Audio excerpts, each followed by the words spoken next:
عرب ہم سے کیا کہہ رہے ہیں؟ کیا کہہ رہے ہیں؟ شاہ محمود کے ساتھ یہ جو سلوک ہوا ہے، یہ سلوک بھی بیان کریں نا ہارون صاحب. ہمارے کسی وزیر خارجہ کے ساتھ کبھی ایسا برا سلوک تو نہیں ہوتا.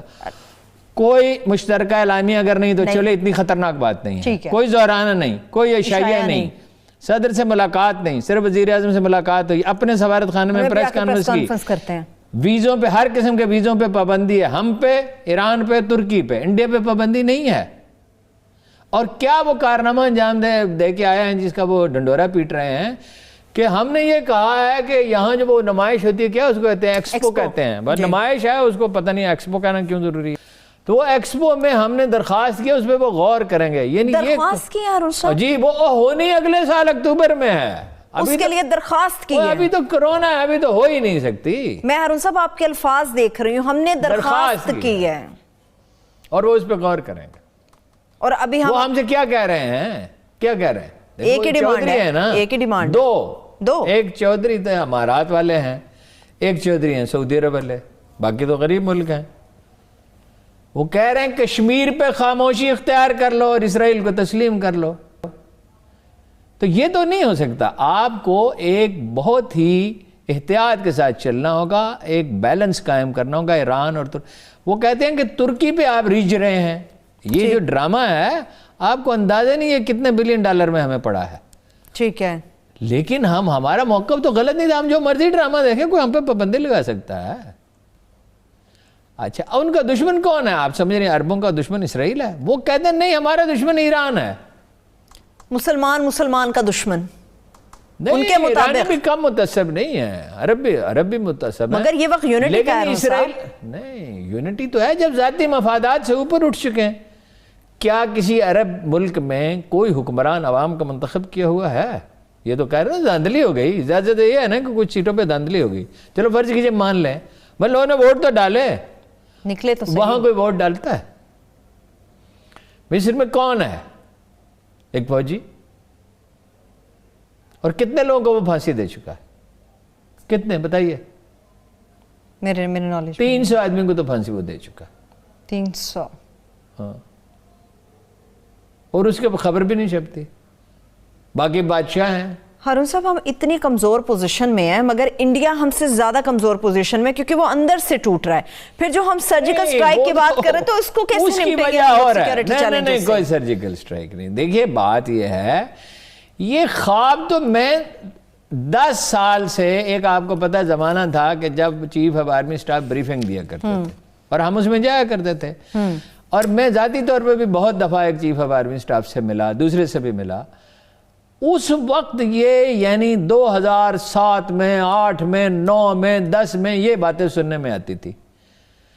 خواہش تو ان کی یہ ہمیشہ رہی ہے کہ پاکستان کے چھوٹے سے علاقے پہ قبضہ کر کے پاکستان سے سرنڈر کرائیں. لیکن انڈیا وہ جنگ نہیں لڑے گا جب وہ جیت نہ سکتا ہو. اس کی کمزوری کیا ہے؟ اس کے پاس وہ لڑنے والا نہیں ہے. سرگودا میں ایک توپچی کو یہ حکم دیا گیا 65 کی بار میں کہ یہ جہاز جو آ رہے ہیں یہ ہمارے ہیں، پاکستان کے، اس پہ توپ نہ چلا دینا. ٹھیک ہے؟ ٹھیک. اس نے وہ جہاز مار گرایا اور وہ انڈیا کا تھا. اس سے پوچھا گیا کہ تمہیں کیسے پتا چلا انڈیا کا؟ ہم نے تمہیں تو کہا تھا پاکستان کا. اس نے ایک فقرہ کہا در زبان پنجابی، صاحب آواز ساڑھے جہاز دینے سی. کیا بات ہے. اتنی حسیات تیز ہو جاتی ہیں. دیکھیں جو پاکستانی سولجر ہے اس کا کوئی بدل نہیں. دوسرے ایکوپمنٹ میں اگرچہ ہمیں اب وہ میزائل سسٹم چاہیے جو ترکی نے خریدا، پیسے ہمارے پاس نہیں ہیں، جو روس نے بنایا ہے، جس کی رفتار کوئی 17-18 ہزار کلومیٹر فی گھنٹہ ہے. جہاز ہے دنیا کے بہترین جہاز سے 5-4 گنا تیز. وہ 400 کلومیٹر اگر فاصلے پہ ہو جہاز، 400 کلومیٹر، 500 کلومیٹر، تو اس کو گرایا جا سکتا ہے. لیکن ہمارے پاس میزائل اچھے ہیں. انڈیا ابھی وہ خریدنے والا ہے. لیکن ہارون صاحب سرجیکل سٹرائک کی وہ کہتے ہیں قابل اعتماد معلومات ہمارے پاس موجود ہیں. یہ مشیر قوم سلامتی محمد یوسف صاحب فرما رہے ہیں. وہ ہمیشہ سے پلان کیے بیٹھے ہیں نا، لیکن کریں گے تو اس کی پرائز کیا ہے؟ وہ جو ضیاء الحق نے کہا تھا ان سے، راجیو گاندھی سے، کہ تمہارا تو نام و نشان مٹا دیں گے. لمبی جنگ نہیں وہ لڑ سکتے. کون سی جنگ انہوں نے ہم سے جیتی ہے؟ بھائی مشرقی پاکستان میں ہماری تو صرف 2 ڈویژن آرمی تھی اور عوامی بغاوت تھی اور سیاسی مسئلہ تھا، اور اقتدار کے 3 حریص یحییٰ خان اور شیخ مجیب الرحمان اور بھٹو جو ہے وہ ایک دوسرے کے درپے تھے. اور شیخ مجیب الرحمان کا کلیم تو ایک لحاظ سے ٹھیک تھا کہ اس کی میجارٹی تھی.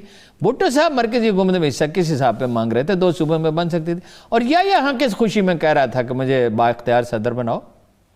ٹھیک، لیکن ہارون صاحب یہ ماننا پڑے گا اندرونی محاذ پہ ابھی ہم کمزور ہیں، خارجہ محاذ پہ ہمیں کیا کرنے کی ضرورت ہے؟ امن صرف پاکستان قائم نہیں کر سکتا. قوموں پہ مشکل وقت آتے ہیں، مسئلہ یہ نہیں ہے. طاقت ایک نفسیاتی چیز ہے.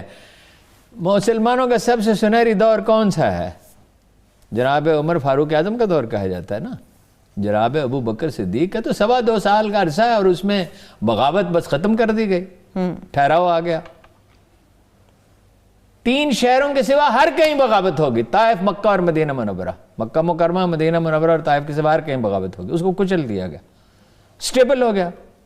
جناب عمر فاروق کا ہے 12 سال، 12 سال میں 5 سال قحط تھا. مگر اس قحط میں امیر المومنین نے سب سے کم کھانا کھایا اور ان کے اولاد نے. اگر آپ ڈٹ جائیں، کھڑے ہو جائیں. یہ چین کال تک کیا تھا؟ وہ چینی بابا تو 85 میں کراچی دیکھنے آ گیا تھا پاکستان اتنی ترقی کیسے کر لی 85 میں، 35 سال پہلے. ہارون صاحب ایک اور بڑا امپورٹنٹ پہلو جو ہے وہ کرپشن کے تحقیقات ہے، مقدمات میں تیزی. مقدمات کی تیزی تو سمجھ آتی ہے. آپ نے شہباز شریف صاحب کی بات کی، بڑی مزیدار انہوں نے بات کی کہ میرا تو حوالہ ہنڈی سے بھی کوئی تعلق نہیں، میں نہیں جانتا یہ کیا ہوتا ہے. نہیں، شہباز شریف صاحب مولانا صاحب نے ایک دہلے کی بھی کرپشن نہیں کی. ہاں وہ ابھی بھی کہہ رہے ہیں. جو پیسہ ملک سے باہر گیا تھا، دبئی میں جو فیکٹری انہوں نے لگائی تھی، اس وقت تو ڈالر رکھنا بھی جرم تھا اور لے جانا بھی جرم تھا. بعد میں تو انہوں نے ایک قانون بنا لیا نواز شریف صاحب نے خود ہی، جب حکومت میں آئے، کہ باہر پیسے بھیجے جا سکتے ہیں. ملک برباد ہوتا رہے تو ہوتا رہے، صنعت کاروں کے پیسے باہر ہونے چاہیے. بھائی جس وقت ضرورت ہے اس وقت بھیجو. آج کی دنیا میں ٹرانزیکشن کون سی مشکل ہے؟ آپ نے کوئی چیز خریدنی ہے تو 1 گھنٹے میں زیادہ سے زیادہ پیسے ٹرانسفر. میکسیمم 1 گھنٹہ. 1 گھنٹہ بھی کہاں لگتا ہے، ہم ٹرانسفر کرتے رہتے ہیں نا. لاہور میں بیٹھے ہیں، گھر پیسے بھیجنے ہیں، بینک گئے تو اسی وقت ٹرانسفر ہو گیا. ایسا ہی ہے ہارون صاحب. گزارے یہ وہ تو انہوں نے والد صاحب پہ ڈال دیا تھا. اب والد صاحب تو اس دنیا میں نہیں ہے، وہ تو اپنے اللہ ان کی مغفرت کرے، وہ تو اس دنیا سے جا چکے. اب بھائی پہ ڈال دیا ہے. حمزہ نے بھی کہا کہ سلیمان کو پتا ہوگا میں تو سیاست میں ہوں، میں تو دیکھتا ہی نہیں. بھائی آپ چیف ایگزیکٹو ہیں، چیف ایگزیکٹو کی ذمہ داری ہے نا. اور اتنی بڑی بڑی ٹرانزیکشن 25 ارب روپے ان کے ملازمین کے نام پہ منی لانڈرنگ ہوئی ہے. نواز شریف صاحب کہتے ہیں میں نے تو کبھی دہلے کی کرپشن نہیں کی.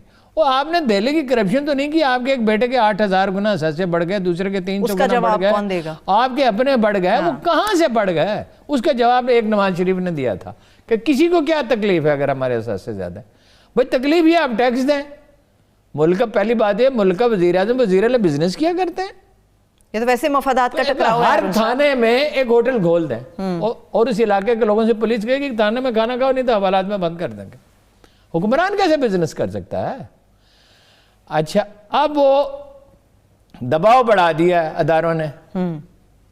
یعنی میں یہ نہیں کہتا کہ جو بھی کیس وہ کر رہے ہیں وہ فیئر ہے، وہ تو وقت بتائے گا نا. مولانا صاحب کو بھی تاریخ دے دی ہے نا. مولانا فضل الرحمان سے 26 سوال انہوں نے پوچھ لیے. آپ کے اثاثے کتنے ہیں، بہن بھائیوں کے کتنے ہیں، بیٹوں کے کتنے ہیں، اور دوسروں کے نام پر کتنے بنائے ہیں، ہوٹل کتنے ہیں، دکانیں کتنی ہیں، زمین کتنی ہے، کس کس شہر میں مکان اپنا ہے، کس میں دوسروں کے نام پہ ہے. یہ تو ظاہر ہے کہ وہ ان کا کوئی ذریعہ آمدن نہیں ہے. مگر وہ صادق امین ہے. انہوں نے کہا میں صادق اور امین ہوں. اور اتنا بھی جناب کو پتہ نہیں کہ جناب رسالت مآب صلی اللہ علیہ وسلم کے سوا تاریخ انسانی میں کسی شخص کو صادق اور امین نہیں کہا جا سکتا. چلو پارلیمنٹ میں تو یہ 4 اخبار نویس تھے، ان میں سے 2 اب اس دنیا میں نہیں، اس لیے میں نام نہیں لیتا، 2 زندہ سلامت ہیں. انہوں نے جا کے کہا جی یہ شک ضیاء الحق سے شامل کی جائے، اس نے شامل کر دی. نہ ضیاء الحق کو یہ سمجھ آئی. میں نے تو بارہا پوائنٹ آؤٹ کیا اور لوگوں نے بھی کیا کہ بھئی صادق اور امین تو لقب ہے رسول اللہ صلی اللہ علیہ وسلم کا، جو زبان خلق سے اللہ نے انہیں دلوایا. تو اور کوئی صادق اور امین کا کوئی پیغمبر بھی نہیں ہو سکتا. وہ تو کہتے ہیں خالد صاحب کو بھی سرٹیفکیٹ یعنی جناب ابراہیم علیہ السلام جن کے بارے میں اللہ نے کہا وَجَعَلْنَاكَ لِلنَّاسِ إِمَامًا، میں تجھے تمام بنی نوع انسان کا امام بنا دوں گا. جو یہودیوں کے بھی امام ہیں، عیسائیوں کے بھی امام ہیں، مسلمانوں کے تو ہے ہی، ہم تو درود پڑھتے ہیں جناب ابراہیم علیہ السلام پر، مگر صادق اور امین تو ان کا لقب ہے. وہ کہہ رہے ہیں کہ الحمدللہ میں صادق اور امین ہوں، دعوے سے کہہ رہے ہیں، دعوے سے کہہ رہے ہیں. بھائی اتنی بڑی غلط بیانی آپ کر رہے ہیں. تو 28 دسمبر کو پتہ چلے گا نا اب ہارون صاحب؟ 28 دسمبر کو کیا ہوگا؟ جمع کرانے کی تاریخ ہے نا اساسوں کی. نہیں، وہ کیا جمع کرائیں گے؟ سچ وہ تو بتائیں گے. شہداء کی زمین انہوں نے الاٹ کرائی، شہداء کی، مشرف نے دی. مشرف کو انہوں نے وردی میں صدر رہنے کی اجازت دی نا. اور کیونکہ ساری دنیا کو احمق سمجھتے ہیں. یہ غلام دستگیر خان صاحب کے اوپر بھی تو ہے. غلام دستگیر خان صاحب پہ الزام ہے کہ انہوں نے سرکاری زمین پہ سینما بنایا ہے.